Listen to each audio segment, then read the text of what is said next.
Good morning আমার ছোট্ট YouTube চ্যানেলের সমস্ত বন্ধুদের।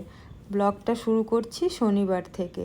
তো সকালে ঘুম থেকে উঠে দেখলাম বেশ চারিদিকটা মেঘলা আকাশ, কিন্তু একটু ঝকঝকে, রোদ উঠবো উঠবো ভাব করছে। তো সকালে উঠেই আমি কি করলাম, আগেই যে জামা কাপড় পুরো পাহাড় জমেছিল সেগুলো ওয়াশিং মেশিনে সব দিয়ে দিলাম। কারণ এত জামা কাপড় জমে আছে, বিশেষ করে মেয়ের ছোট বাচ্চার জামা কাপড় তো প্রচুর জমে আছে, তো সেগুলো দিয়ে দিয়েছি। তারপর ঘুম থেকে উঠতে একটু বেলা হয়েছিল, প্রায় 7টা বেজে গেছিলো। তো যেহেতু আজকে শনিবার ছুটির দিন, তো সেই জন্য একটু তো বেলা হবেই উঠতে। অন্য দিন তো ভোর 5টায় উঠে যায়, মেয়ের টিফিন থাকে, এই থাকে ওই থাকে, কাজ থাকে, আমার স্কুল থাকে। আজকে ছুটির দিন বলে একটু দেরি হয়ে গেছিলো। তো ওয়াশিং মেশিনে সব কাপড় চোপড় জামা কাপড় যা ছিল সমস্ত কিছু ভরে দিয়ে জলখাবার বসিয়ে দিয়েছিলাম। জলখাবারের মধ্যে মেয়ের সিদ্ধ ভাত, আলু সিদ্ধ, ডিম সিদ্ধ ভাত, আর আমাদের একটু চিড়ের পোলাও করেছিলাম। তো সেইটা মেয়েকে খাইয়ে দিচ্ছিলাম। অন্যদিন নিজের হাতেই খাই, ও খেতে একদমই ঝামেলা করে না, যা দিই পুরোটাই নিজের হাতে খেয়ে নেয়। কিন্তু আজকে তো শনিবার, তো আমার মনে হয় একদিন আমি খাইয়ে দিই, আর খাইয়ে দিলে ও খুশিই হয় যে আমি খাইয়ে দিচ্ছি। তো সেই জন্য ওকে একটু খাইয়ে দিলাম। তারপর হাজব্যান্ড খেয়ে অফিসে বেরিয়ে গেছিলো, আর আমি একটু চিড়ের পোলাও নিজের জন্য রেখেছিলাম, সেটাই একটু খেয়ে নিলাম। যেহেতু উঠতে একটু দেরি হয়েছিল, তাই সব কিছুই কাজের দেরি। সকাল সকাল উঠে গেলে প্রচুর কাজ হয়ে যায়। যেদিন মেয়ের স্কুল থাকে, আমার স্কুল থাকে, দেখি কত তাড়াতাড়ি সব কাজ হয়ে যাচ্ছে। কিন্তু যেদিনই একটু উঠতে দেরি করব, সেদিনই সব কাজের দেরি।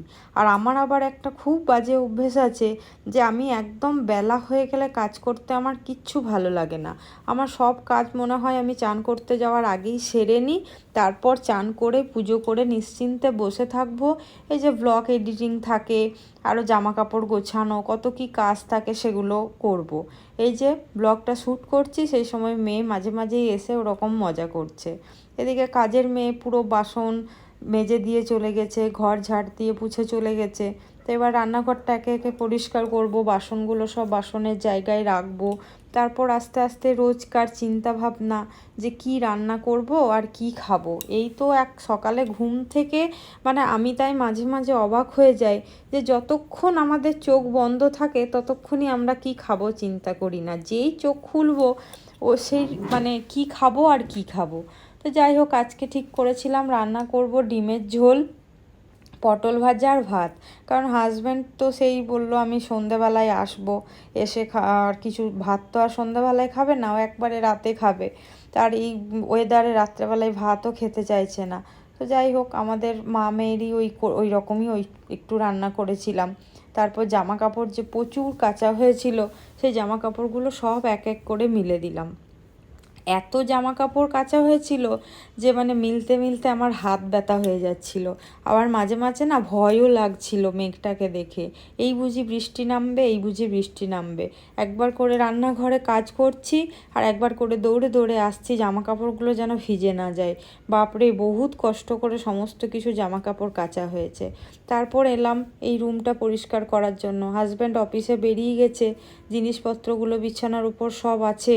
আর একটা দিন তো বাড়ির মধ্যে একটু কাজকর্ম করে ভালো করে পরিষ্কার করে রাখলে বেশ ভালো লাগে। বাড়িটা যদি পরিষ্কার থাকে না, মনটাও খুব ভালো লাগে। তো এই যে মেয়ের রেনকোটটা দেখে নিচ্ছিলাম ভেজা আছে কিনা, ভেজা থাকলে গন্ধ উঠে যাবে। তো দেখলাম একটু একটু জল আছে, তো সেটাকে মিলে দিলাম একটু, যে তাহলে জলটা ঝরে যাবে, তারপর ভাঁজ করে রাখবো। তো তারপর বিছানাটা ভালো করে পরিষ্কার করে দিলাম। এগুলো সবই হাজব্যান্ডের অফিসের কাগজপত্র, ল্যাপটপ সব আছে, তো ওগুলো ভালো করে গুছিয়ে দিলাম। কিছু আমি নাড়াঘাটা বেশি করি না, কারণ অফিসের কাগজপত্র তো, কোনটা কি হাত দিয়ে ফেলবো, কোনটা কি হয়ে যাবে।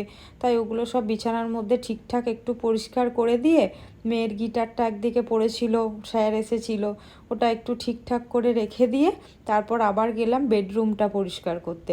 বেডরুমটা সকালে একবার পরিষ্কার করে দিয়েছি, মশারি ফশারি সব তোলা হয়ে গেছে। আর এই যে দেখো, আমি ওর মেয়েরই বোর্ডটা ক্লিন করছি, আর মেয়ে মাঝখান থেকে, যখন আমি কাজ করি তখন মেয়ে মাঝখান থেকে এসে বলবে একটু চানাচুর খাবো, একটু বিস্কুট খাবো, মানে ওকে বলতেই হবে। তাহলে আমি কাজের মাঝখানে ওকে বলে দিই হ্যাঁ যা খা, বেশ ওর খুব মজা হয়ে যায়।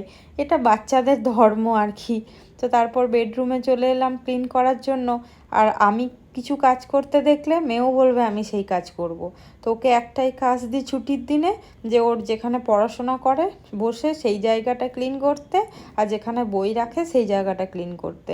আর ওকে আমি যদি কাজ করতে থাকি, ও যদি দেখে, ও খুব সুন্দরভাবে সব কিছু ক্লিন করে, এত সুন্দর পরিষ্কার করে দেয় যে দেখেও যেন মনে হয় বাহ, এইটুকু বাচ্চা মেয়ে কি সুন্দর ক্লিন করে দিল। তো বেডরুমটা আমিও একটু ক্লিন করছিলাম, আমার সাথে সাথে ও ওর পড়ার জায়গা, যেখানে বই রাখে সেই সব জায়গাগুলো পরিষ্কার করছিল। আর সবশেষে যখন আমি বলবো বাহ খুব সুন্দর গোছানো হয়েছে, তো তখন একটা মিষ্টি হাসি আমাকে হেসে উপহার দেবে। আর এটাই আমার সব থেকে খুব ভালো লাগে। এই যে দেখো, সমস্ত কিছু নিচে নামিয়েছে, একদম পুরো পরিষ্কার করে দেবে, এত পরিষ্কার করবে যে দেখেই একদম মনটা জুড়িয়ে যাবে।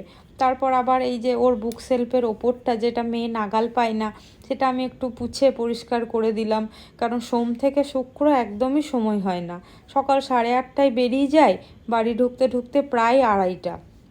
মেয়েকে নিয়ে একদম ফিরি, তার ফাঁকে মাঝখানে যদি কখনো একটু বাড়ি আসি তো রান্না বান্না কিছু থাকে, তো পরিষ্কার পরিচ্ছন্ন করার সময় থাকে না।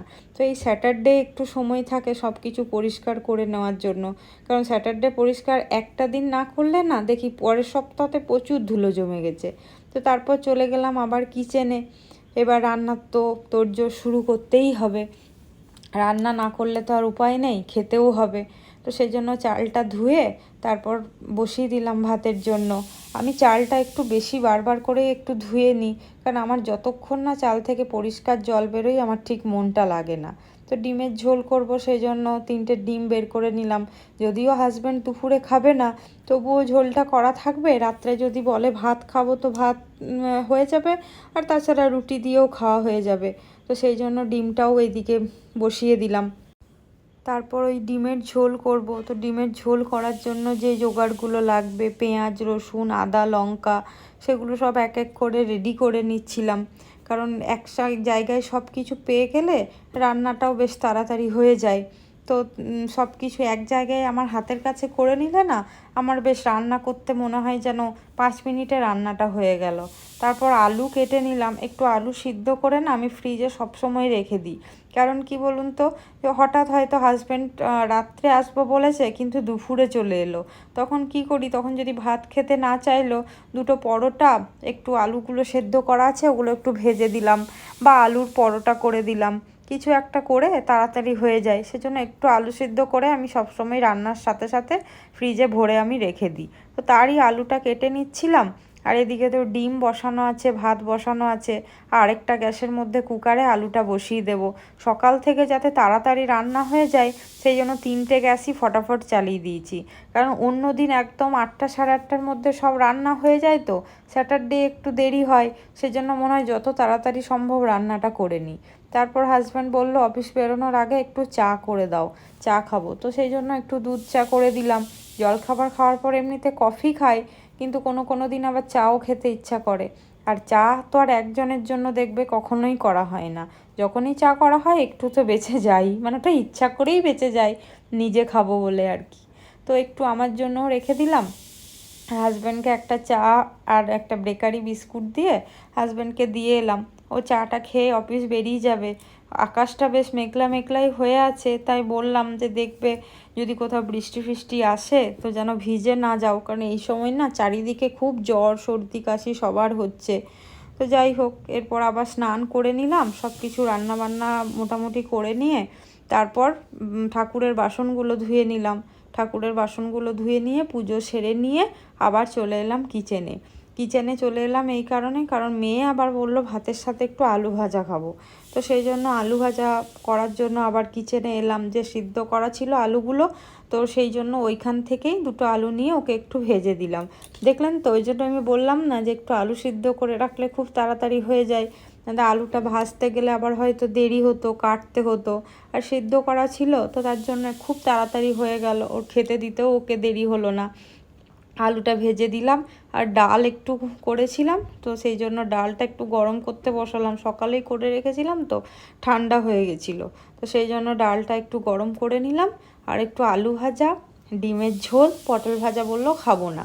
তো সেই জন্য সেইটাই যা খাবো বললো সেটাই দিলাম। আসলে বাচ্চারা যা খাবো বলে সেটা দিলে ওরাও বেশ আনন্দ পায় আর খেয়েও নেয় ঠিকঠাক। অন্য দিন তো আমি যা দিই তাই খেয়ে নেয়, কিছু বলে না, কিন্তু আজকে দেখলাম যে বলছে যখন খাবো তখন একটু করে দিই। তো এই আলুটা খেতে খুব ভালোবাসে, সিদ্ধ আলুটা একটু যদি ভেজে দিই ওপর থেকে একটু মরিচ গুঁড়ো দিয়ে দিই তো আমার মেয়ে খুব সুন্দর খেয়ে নেয়। তো সেটা চাইলো যখন তখন করেই দিলাম খাবার, মেখে টেখে আমি দিয়ে দিলাম। আর আমিও ওর সাথে খেতে বসে গেছিলাম, তাহলে ওকে বলছিলাম দেখি কে ফার্স্ট হয় কে ফার্স্ট হয়, এরকম করতে করতে দুজনেই একসাথে খাচ্ছিলাম। তো ও তাড়াতাড়ি খেয়ে নিচ্ছিল ফার্স্ট হবার জন্য, বাচ্চা তো। যাই হোক, যথারীতি ওরই আগে খাওয়া হয়ে গেল, ওই জন্য এতটা খুশি হয়ে গেল। তারপর গেলাম জামা কাপড়গুলো তুলতে, দেখলাম সব কিছু শুকিয়ে গেছে, তো একটু তুলে নিই। কারণ মানে প্রচণ্ড জামা কাপড়গুলো মেলার পর ভয় লাগছিল, মনে হচ্ছে কখন জানি বৃষ্টি চলে আসবে আর আমার এত কষ্ট করে কাচা সব কিছু বৃথা হয়ে যাবে। তো সেই জন্য ভয়ে ভয়ে জামা কাপড়গুলো সব তুলে নিলাম, কারণ একবার একটু শুয়ে পড়বো, যেই দেখবো চোখটা লাগছে ঠিক সেই সময় বৃষ্টিটা নেমে যাবে, সেই জন্য তুলে নিলাম। কিন্তু আজকে তো রোদের তেজটা খুব বেশি ছিল না, সেজন্য সব কিছু খুব একটা ভালো করে শুকায়নি। তাই যেগুলো শুকায়নি সেগুলো বিছানার উপর একটু একটু করে মিলে দিচ্ছিলাম, আর যেগুলো একটু একটু করে শুকিয়ে একদম পুরো শুকিয়ে গেছে সেগুলো ভাঁজ করে রেখে দিচ্ছিলাম। এই যে মেয়ে আবার চলে এসেছে, মাঝে মাঝে একবার করে আমি কি কাজ করছি দেখার জন্য আসে, একটু করে বকবক করে গল্প করে আবারও চলে যায়।